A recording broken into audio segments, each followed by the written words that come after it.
Olá, paz seja com você e sua casa, o Criador abençoe seu lar.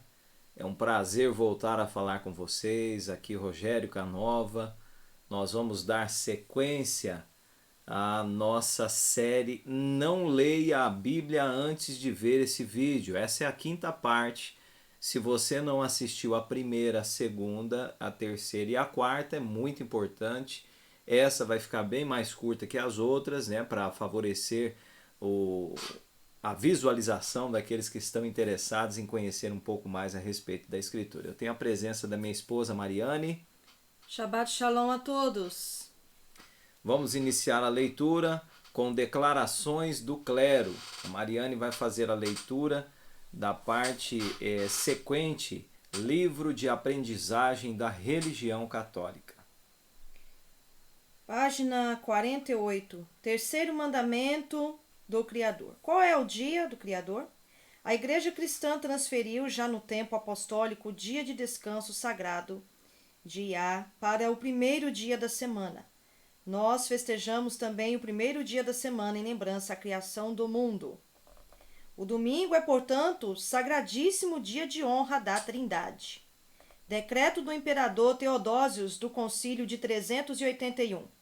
Nós acreditamos, segundo a doutrina dos apóstolos e do evangélico, na única divindade do Pai, do Filho e do Espírito Santo, na aceitação da mesma eminência e amorosa Trindade.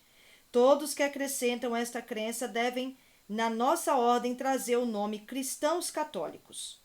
Todos os marginais que não concordavam com a confissão da Trindade foram designados pelo imperador como hereges. No mesmo decreto, proclamava-lhes medidas drásticas. Os restantes, alucinados e dementes, como eles são, devem trazer a desonra da confissão herege deles. Os seus lugares de reunião não devem ser chamados igrejas. Eles devem, sobretudo, o castigo divino, mas depois também sofrer o castigo da desgraça que nós, por amor de Deus, lhes queremos demonstrar. Citação. Citação. Jesus nunca orou em nome de um ensinamento comprometido com uma unidade negociável. Ele orou em nome da unidade de espírito, da virtude, da verdade, do amor e da fé. Outra citação. Pai, assim como tu estás em mim e eu em ti, assim também devem estar todos nós. Unos, para que o mundo acredite que tu me enviaste. Se encontra em João, capítulo 17, verso 21. A ecumênica humana é uma unidade que tem por base os fundamentos da Trindade, às custas da verdade de Deus e às custas de outras verdades bíblicas. Como nos mostra a profecia bíblica dita ecumênica, nos remete à união vigente na Roma anticatólica. Em contrapartida, Salvador disse: meu reino não é deste mundo.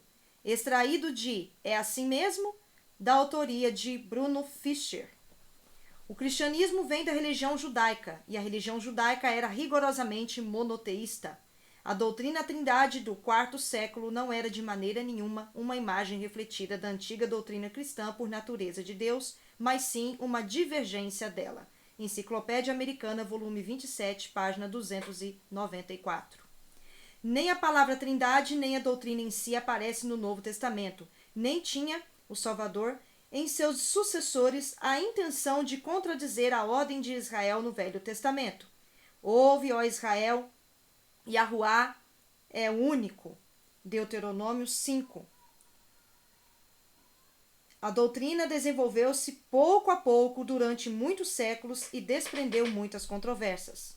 Nos finais do IV século, aceitou a doutrina da Trindade no essencial, a forma que se mostrou até hoje eficaz. Enciclopédia Britânica, volume 10, página 126. Então, irmãos e amigos, aqui nós colocamos para vocês uma citação, algumas citações, né? Nós temos informações históricas, enciclopédicas, a respeito das heresias que são colocadas dentro do que eles chamam hoje de santidade, né? De servir o Criador. Então, nessa série bíblica de Não Leia a Bíblia antes de ver esse vídeo, nós estamos fazendo a leitura aqui de algumas declarações do clero, né? No vídeo passado nós fizemos a leitura no início dele também, E agora nós estamos falando aqui sobre a Trindade, né? Sabemos que se você quiser procurar um pouquinho mais, você vai perceber que outras nações usava esse termo, né, para adorar os seus deuses, né, os gregos, os romanos, os egípcios e por aí vai. Mas está aí algumas declarações importantes para que você perceba a Babel toda que foi colocada como santa para algumas pessoas em algumas denominações. Muito bem, agora nós vamos continuar, na verdade, a leitura da enciclopédia A Bíblia e Sua História. É uma enciclopédia da Sociedade Bíblica do Brasil, o surgimento e o impacto da Bíblia. Você vai encontrar ela em algumas livrarias e também na internet, tá certo? Nós vamos seguir aqui com a leitura. Nós paramos na parte em que iríamos falar sobre profetas e escribas, e a Mariane vai continuar a leitura aqui para nós. No início da sua história, os israelitas não tinham um rei, ou melhor, o Senhor Deus era o rei deles, e ele mantinha contato com o seu povo através dos profetas, homens e mulheres que falavam em nome dele. Houve provavelmente milhares de profetas israelitas, mas somente um pequeno número deles é conhecido até hoje.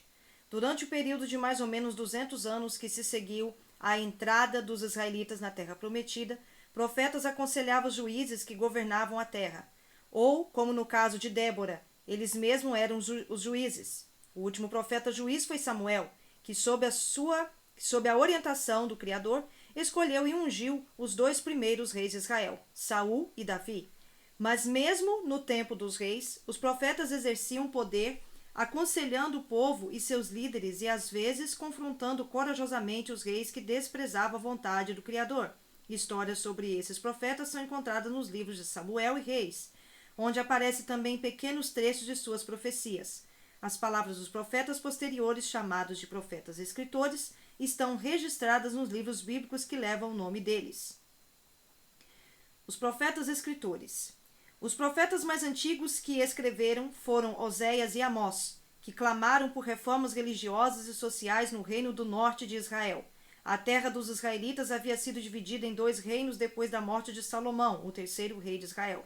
Oséias e Amós garantiram ao povo que o Criador os protegeria se eles se voltassem para ele, parassem de adorar ídolos e começassem a se preocupar com os necessitados.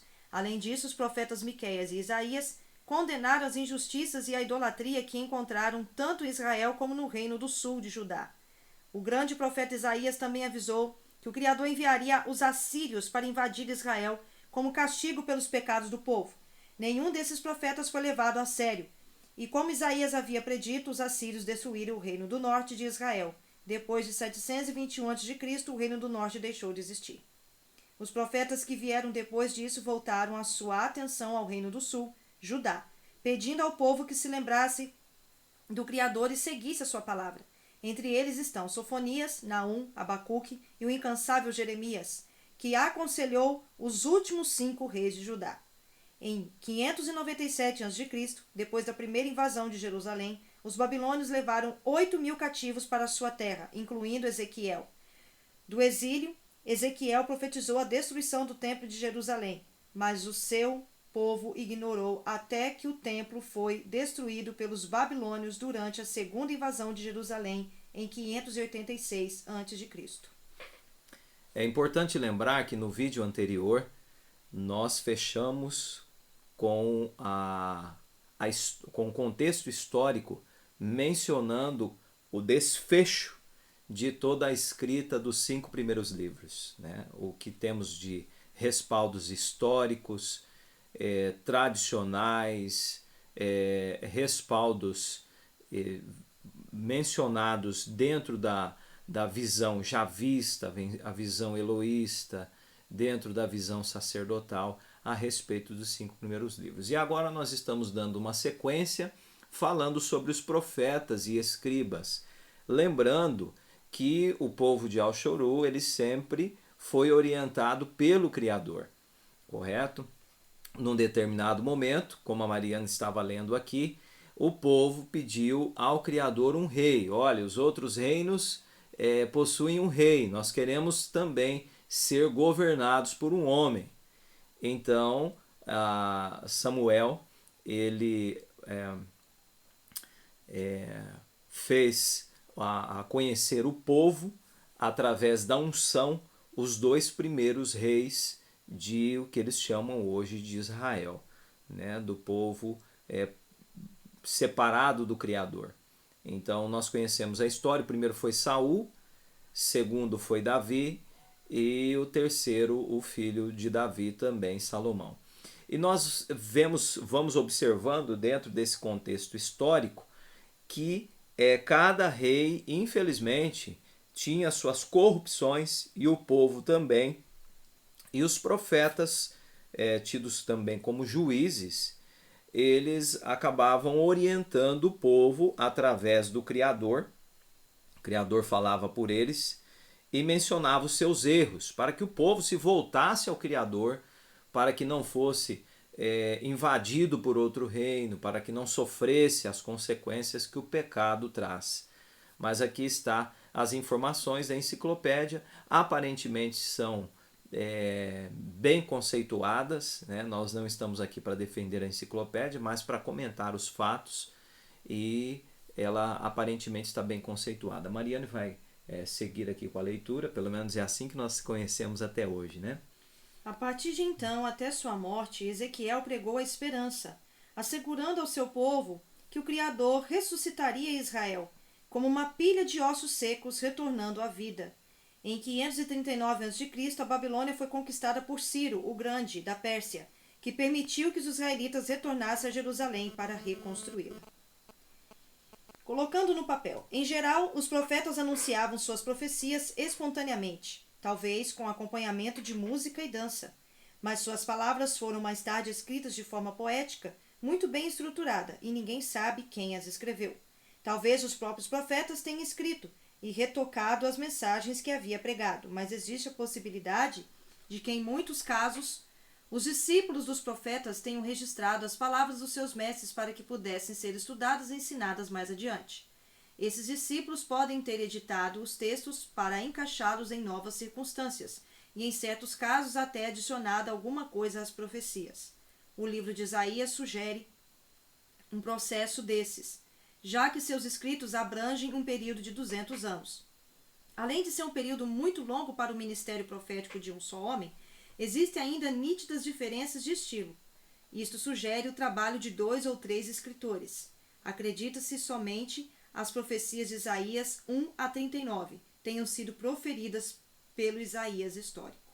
É importante lembrar que nós estamos mencionando aqui constantemente que não há mais textos ou pergaminhos ou fragmentos originais de punhos datados da época exata em que a história aqui é mencionada.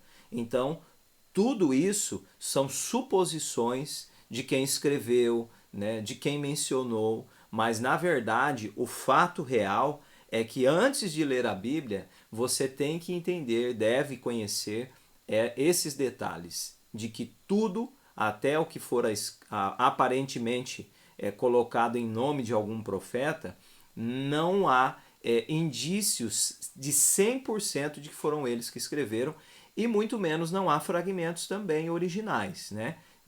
De punho deles ou pelo menos dos seus seguidores próximos. Sempre foi um escriba, né? Alguém acabou produzindo o papel que temos hoje em nossas mãos para a leitura.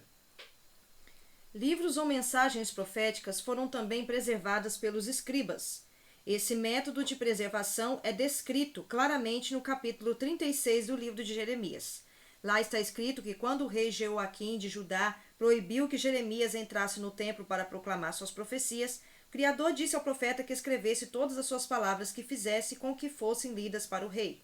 Jeremias ditou, então, todas as suas profecias do passado para seu escriba, Baruque, que as copiou em um rolo.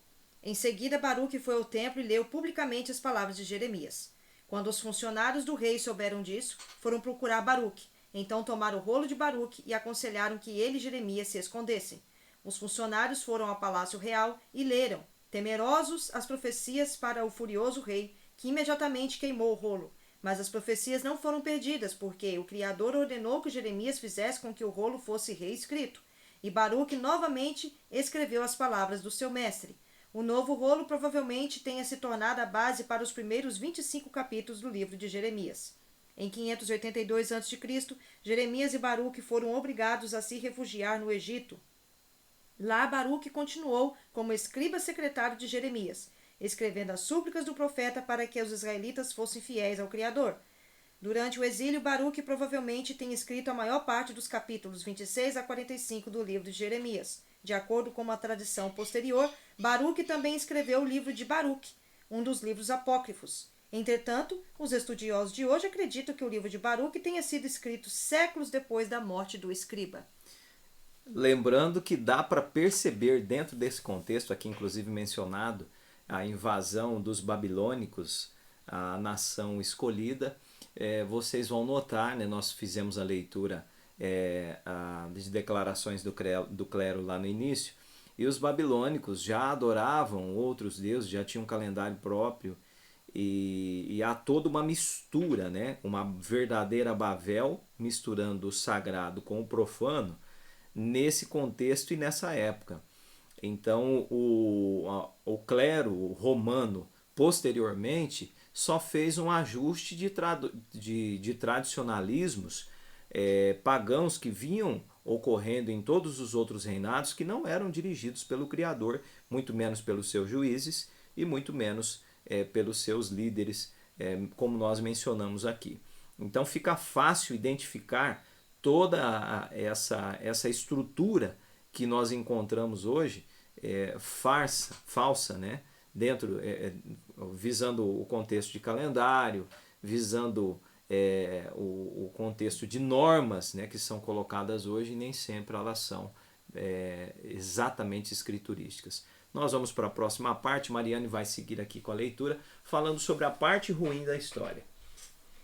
Israel desapareceu do mapa mundial cerca de 1500 anos depois do Criador ter dito a Abraão em Canaã: eu vou dar a você e aos seus descendentes para sempre toda a terra que você está vendo.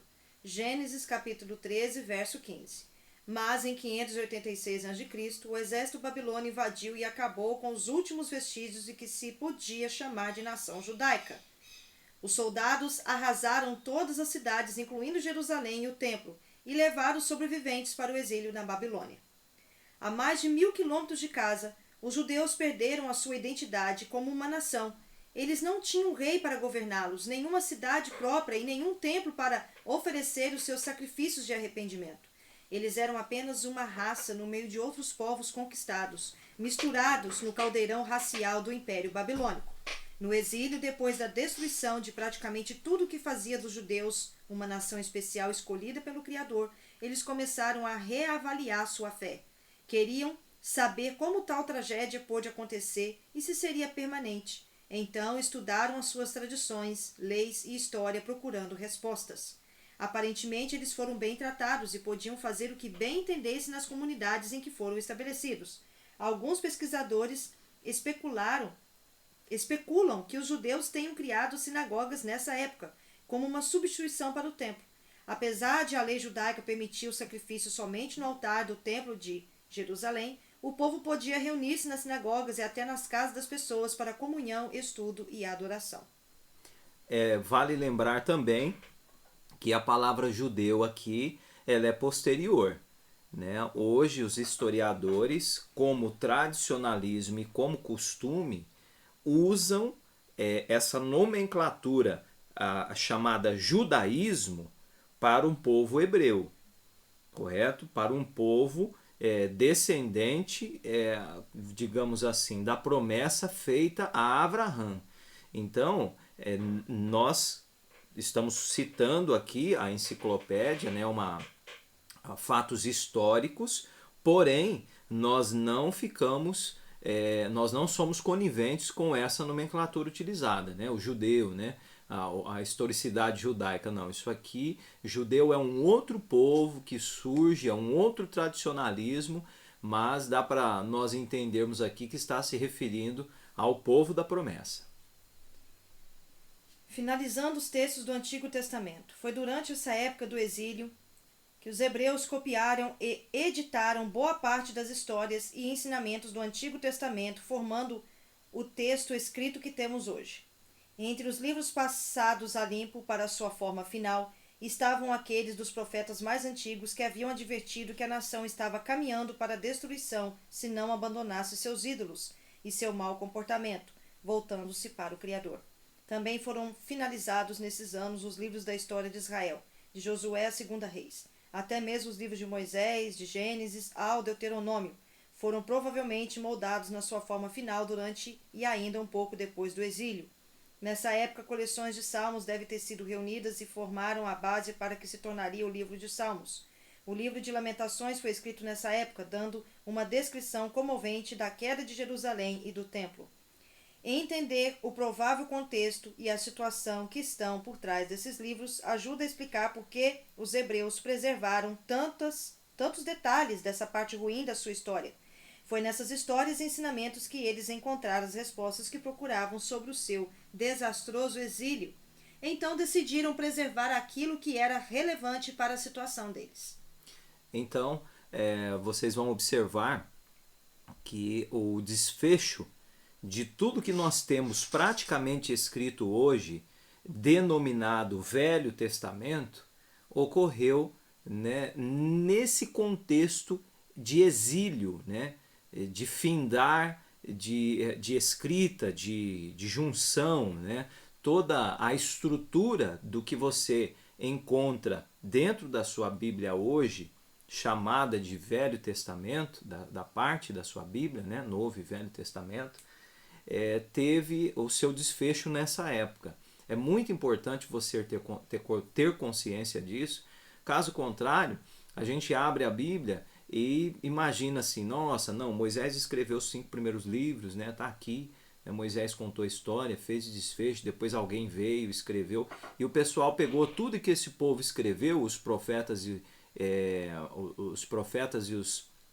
e os servos do Criador, e só colocou na Bíblia. Não é verdade, né? Nós estamos vendo historicamente, nós já mencionamos em outros vídeos anteriores aqui nessa Não Leia a Bíblia Antes de Ver Esse Vídeo, nós já mencionamos que toda essa estrutura feita, ela não sai diretamente da mão do profeta e vem para você. É natural que você saiba disso, né? Existem as prensas, né? As sociedades bíblicas hoje em dia e tudo mais, mas inconscientemente nós pegamos o contexto dessa forma e não é a verdade. A verdade é que realmente ele teve um desfecho, né? Posteriormente foram feitos ajustes, posteriormente, quando se surgiu o cristianismo do mundo, mais ajustes e por aí vai. A Mariane vai continuar a leitura. A razão por trás do horror. Os hebreus exilados queriam saber o que eles haviam feito para merecer um castigo tão horrível. As histórias que eles estudaram mostraram claramente que eles haviam quebrado a sua aliança com o Criador, haviam rompido o acordo. Durante o êxodo, os israelitas concordaram em ser diferentes das outras nações, como um povo dedicado ao Criador e à sua lei. O Criador, por sua vez, havia prometido abençoá-los com notoriedade entre as nações, colheitas fartas, famílias numerosas e com vitórias sobre os inimigos. A desobediência, entretanto, causaria o oposto. Entre a lista de consequências ruins estava: vocês serão arrancados da terra. O Criador os espalhará por todos os países, de uma ponta do mundo à outra. Deuteronômio capítulo 28, versos 63 a 64. Foi exatamente isso que aconteceu com eles. Depois de séculos de desobediência, idolatria, injustiça e imoralidade, o povo hebreu recebeu o castigo conforme havia sido advertido. As narrativas que fazem parte da história do povo mostram como o Criador foi paciente com eles, fazendo muitas tentativas para afastá-los do pecado através de castigos para a correção.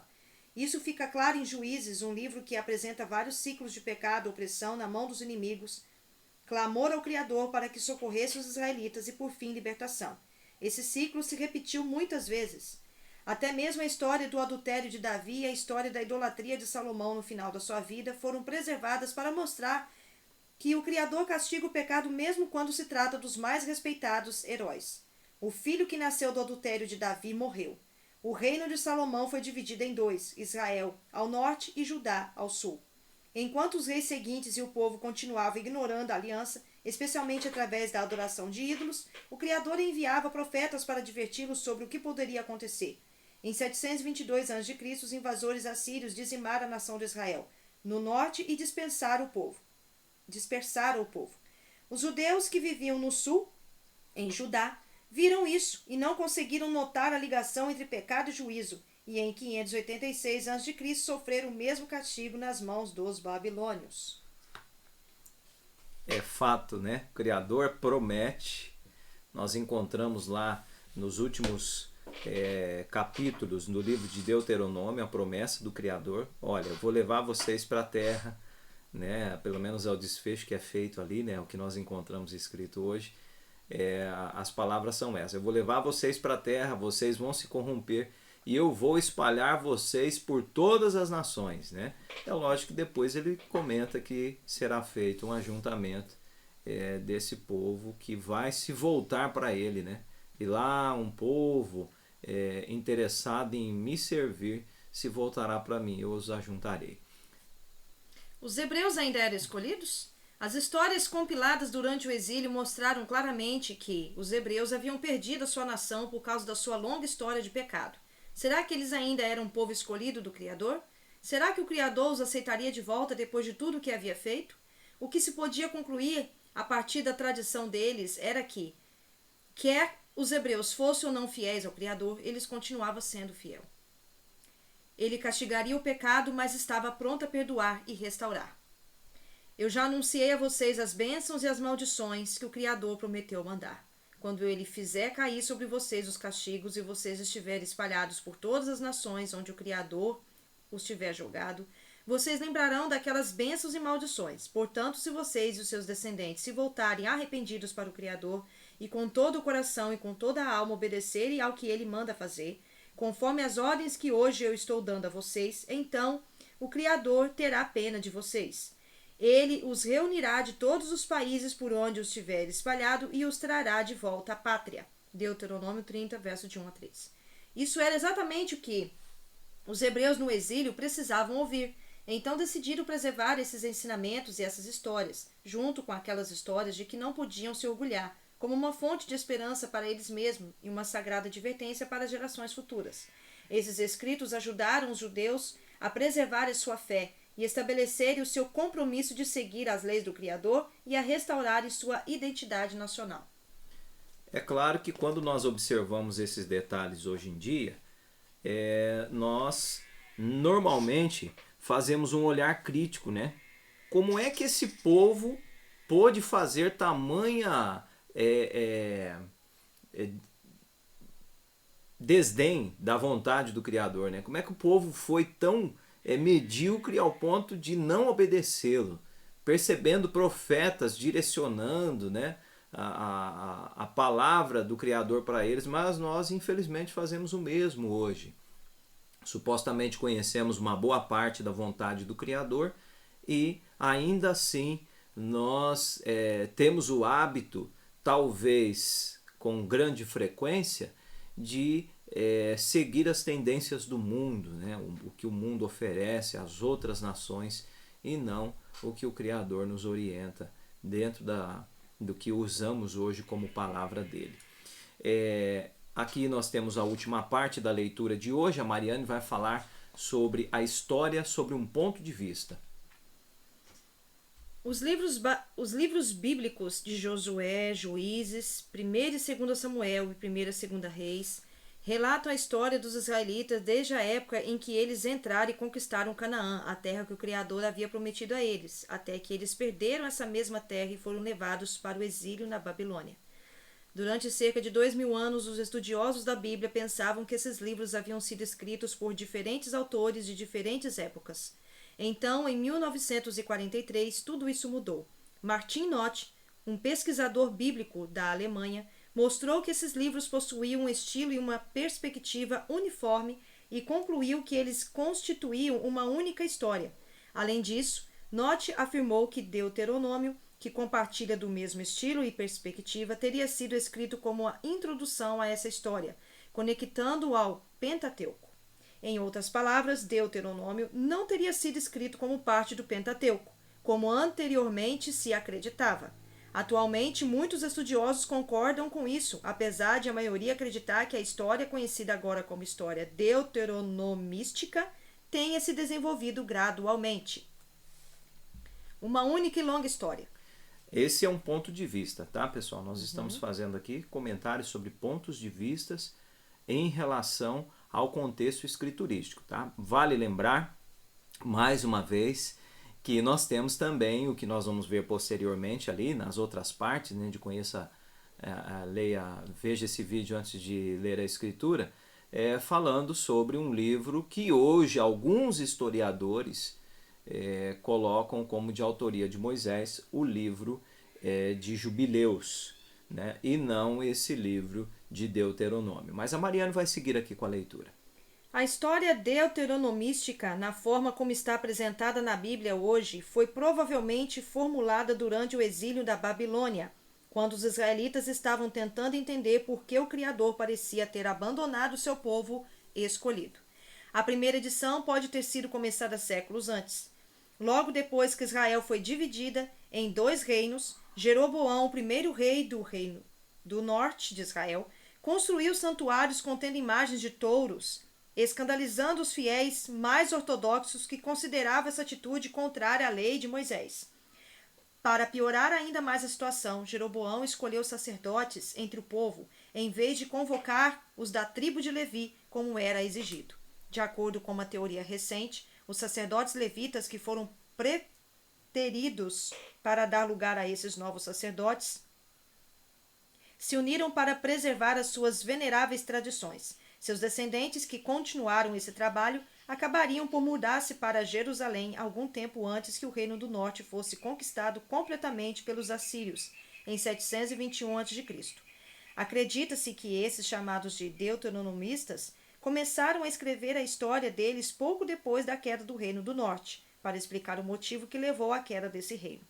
Ao escrever a sua história, os deuteronomistas usavam várias fontes antigas, incluindo crônicas e histórias da corte, registros militares, listas territoriais, coletâneas de histórias sobre os profetas Elias e Eliseu e cânticos antigos, inclusive a canção de Débora.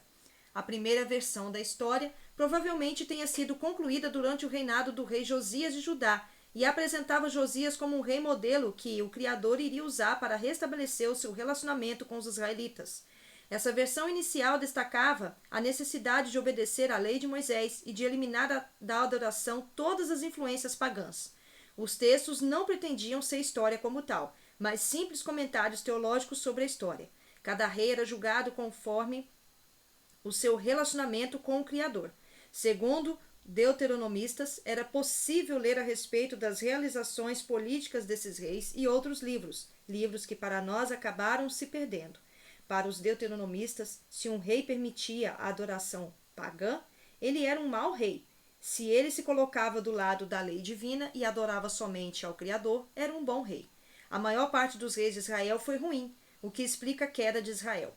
Sob Josias, entretanto, o reino de Judá prosperaria com o total apoio do Criador. Rei Josias, historicamente falando, as suas controvérsias, né, os seus exageros, mas a história ela nos dá a oportunidade hoje de analisar a situação e fazer com que não caiamos e incorramos nos mesmos erros. Mariane vai continuar aqui a esperança frustrada. O otimismo dos deuteronomistas foi subitamente destruído quando Josias foi morto em batalha.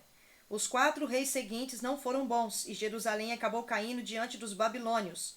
Em 586 a.C., a maioria dos israelitas havia sido levada para o exílio.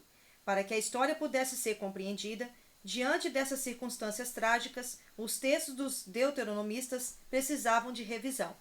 A primeira versão da história havia posto a culpa pelos problemas do povo nos reis, mas agora não havia mais reis. Consequentemente, um editor ou grupo de editores reformulou e atualizou a história. As mudanças mostravam que não apenas os reis haviam feito o que era mal, o povo como um todo era culpado. O papel do povo foi bastante expandido nos textos revisados e ficou claro que o Criador havia estabelecido a sua aliança com o próprio povo e não apenas com seus governantes. O Criador permanecia fiel à sua aliança enquanto o povo constantemente a quebrava, recusando-se a ouvir a palavra do Criador e obedecendo às suas leis. Mas quando problemas surgiam e o povo se arrependia, o Criador sempre perdoava. A história parece terminar com uma mensagem de esperança. Se o povo se voltasse para o Criador durante o período do exílio, ele os perdoaria novamente e tudo ficaria bem outra vez. Ninguém sabe realmente quem escreveu a história deuteronomística ou quem editou durante o exílio. Alguns estudiosos acreditam que o profeta Jeremias pode ter feito as revisões durante o seu exílio no Egito. Eles destacam que os livros são cuidadosos em não dizerem nada a respeito do seu autor e que Jeremias não aparece na história, apesar de ter sido uma figura importante e de ter aconselhado os 4 últimos reis de Judá. Essa omissão pode ter sido liberada porque o próprio Jeremias não queria aparecer na história que estava escrevendo. O trabalho pessoal de Jeremias aparece no livro separado que leva o seu nome. Depois que o exílio terminou, o texto revisado provavelmente foi enviado a Jerusalém, onde foi unido ao Pentateuco, sendo que mais mudanças e acréscimos foram feitos para amenizarem a fusão. O texto final que temos hoje mostra um Criador amoroso que continua a se preocupar com seu povo, apesar de esse povo constantemente se afastar dele. Na história deuteronomística, o Criador é sempre visto como amoroso e fiel. Pois é, aqui então nós temos essa última parte, a história sobre um ponto de vista, né? Nós temos vários pontos de vista. Você que tem hoje à sua mão essa ferramenta extraordinária que é a internet, saiba usá-la, procure artigos acadêmicos, históricos, sem patrocínios, para que você possa conhecer a realidade a respeito dos textos, né? O que tem por trás dos textos, os fatos históricos, os fatos arqueológicos, para você conhecer realmente aquilo que você tem em sua mão, para que ao ler a Escritura você não seja manipulado como a grande massa, né, dilubriado, dizendo assim, olha, isso aqui é a palavra de Deus, né? É a voz de Deus aqui, né? Nós não estamos desmerecendo aqui, para quem tem nos acompanhado no canal, no grupo Sobrevivência, sabe bem que nós não estamos desmerecendo. Nós lemos aqui em casa, inclusive Deuteronômio já foi revisto pelo menos umas 4 vezes ou 5 aqui nos nossos cultos familiares. A gente faz a leitura. Nós naturalmente também fazemos uso dos textos bíblicos aqui em nossa família. Porém, nós temos deixado bem claro, né, um para o outro, a gente vive lembrando um outro, os nossos filhos, que existem grandes controvérsias a respeito do desfecho desses textos até o momento em que eles chegaram em nossas mãos, né? Toda a historicidade, o que aconteceu, por onde eles passaram para chegar até nós. Eu espero que você tenha compreendido. Aqui nós estamos trazendo artigos para que vocês tenham conhecimento, ou pelo menos aguce o conhecimento de vocês para que vocês possam pesquisar também. Criador abençoe você e sua casa, você e sua família, você que é do grupo Sobrevivência, que faz parte também do nosso grupo de oração, do canal Sobrevivência, sinta-se abençoado, nós temos orado por vocês.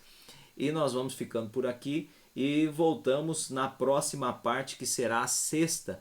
Não leia a Bíblia antes de ver esse vídeo. Criador abençoe você e sua casa. Shalom. Shalom, até mais.